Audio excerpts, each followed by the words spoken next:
বিশ্ববাজারে জ্বালানি সংকটের প্রভাব পড়েছে আয়ারল্যান্ডেও এবং দেশটির সরকার জনগণের উপর চাপ কমাতে বিভিন্ন পদক্ষেপ নিলেও স্বস্তি মিলছে না এতে। আয়ারল্যান্ড থেকে বিস্তারিত জানাতে যুক্ত হচ্ছেন সহকর্মী মনিরুজ্জামান মনির।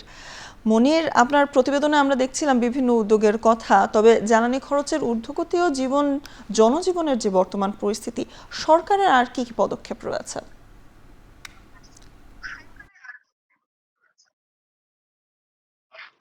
স্বর্ণা, আপনাকে অসংখ্য ধন্যবাদ। আপনি জানেন যে উন্নত একটি দেশ আয়ারল্যান্ড, এবং এই দেশেও এই মধ্যপ্রাচ্যের যে পরিস্থিতি, এতে করে জ্বালানি খাতের যে একটা চরম একটা চাপের মধ্যে পড়েছে সরকার সহ এখানকার জনগণ।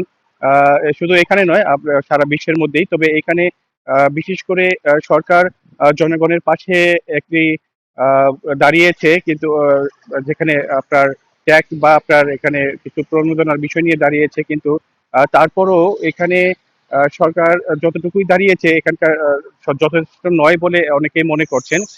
কারণটি হচ্ছে যে এখানে যেমন উন্নত একটি দেশ, কিন্তু খরচও কিন্তু অনেক বেশি। সে তুলনায় খরচ, আহ, আয়ের সাথে যে খরচের যে বিষয়টি রয়েছে, সেটি কিন্তু মানে পেরে উঠতে পারছে না। এবং বিশেষ করে প্রবাসী বাংলাদেশিরা এখানে যারা আছেন, এবং আপনারা জানেন যে উন্নত জীবনের আশায় অনেকেই আয়ারল্যান্ডে আসছেন। সেখানেও কিন্তু তারা যারা আসছেন তারাও কিন্তু অনেক সমস্যার সম্মুখীন হচ্ছেন, কারণ তাদের নতুন করে জীবনকে আবার শুরু করার যে বিষয়টি রয়েছে। আর এখানে আমি আরেকটা জিনিস শুধু উল্লেখ করতে চাই যে আপনি অবশ্যই জানেন যে গত 7 দিনের মধ্যেই পেট্রোলের দাম 13 সেন্ট এখানে বেড়েছে, এবং এই তেলের দাম বেড়ে যাওয়াতে এখানকার যে নিত্য প্রয়োজনীয় যে দামগুলো রয়েছে সেগুলো বেড়ে প্রায় দশ দশ গুণ বেড়ে 10% বেড়েছে। তো সেখানে প্রবাসী বাংলাদেশি সহ স্থানীয় আইরিশরা এখানে একটি চরম হুমকির মধ্যে পড়ছে। এই আইরিশ সরকার এখানকার বলছে যে কেউ সতর্কভাবে চলার জন্য, কারণ তারা যে প্রণোদনাটা বা তারা যে সহযোগিতাটা করছে সেটা যথেষ্ট নয়।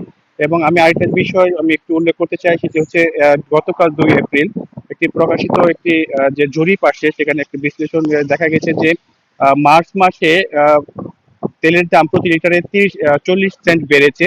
এবং এখানে আরেকটি বিষয়, সেটি হচ্ছে যে মাসের শুরুতে যেখানে ছিল 1.42 সেন্ট, সেখানে মাস শেষে দাঁড়িয়েছে 1.82 সেন্ট। এবং এটি 2022 সালের মার্চ মাসে যে আহ, রাশিয়া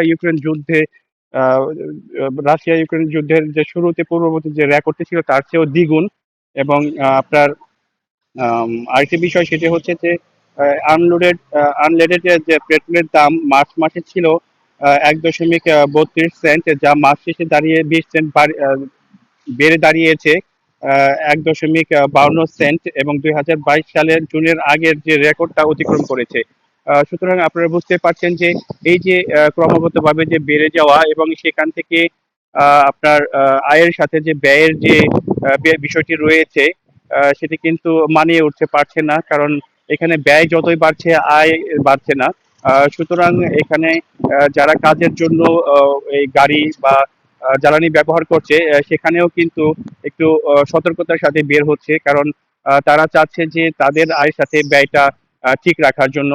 কারণ এটি এমন একটি দেশ যেখানে আয় যেমন আছে, ব্যয় যেহেতু অনেক প্রচুর, এবং এই ব্যয় বেড়ে যাওয়াতে এরা একটা হিমশিম খাচ্ছে। এবং বর্তমান সরকার এখানকার বাংলাদেশ প্রবাসী বাংলাদেশিদের পাশাপাশি এখানকার আইরিশ যারা আছে মেনলি, তাদের পাশে যে দাঁড়ানোর যে বিষয়টি, সেই বিষয়টি যথেষ্ট নয়। এবং আমি আরেকটা বিষয় এখানে খেয়াল করেছি, বিভিন্ন পাম্পে আমরা যখন গিয়েছি, সরকার যে আহ, কথাটা বলছে যে পরিমাণের যে গড় বৃদ্ধির যে কথা বলছে, তার থেকেও কিন্তু কিছু পরিমাণ বেশি আসলে সেই পাম্পগুলোতে এই তেলের দাম দেখা যাচ্ছে। তো এই ছিল আয়ারল্যান্ড থেকে আহ, সর্বশেষ। সহকর্মী মনিরুজ্জামান মনির জানাচ্ছিলেন আয়ারল্যান্ড থেকে জ্বালানি সংকট পরিস্থিতির কথা।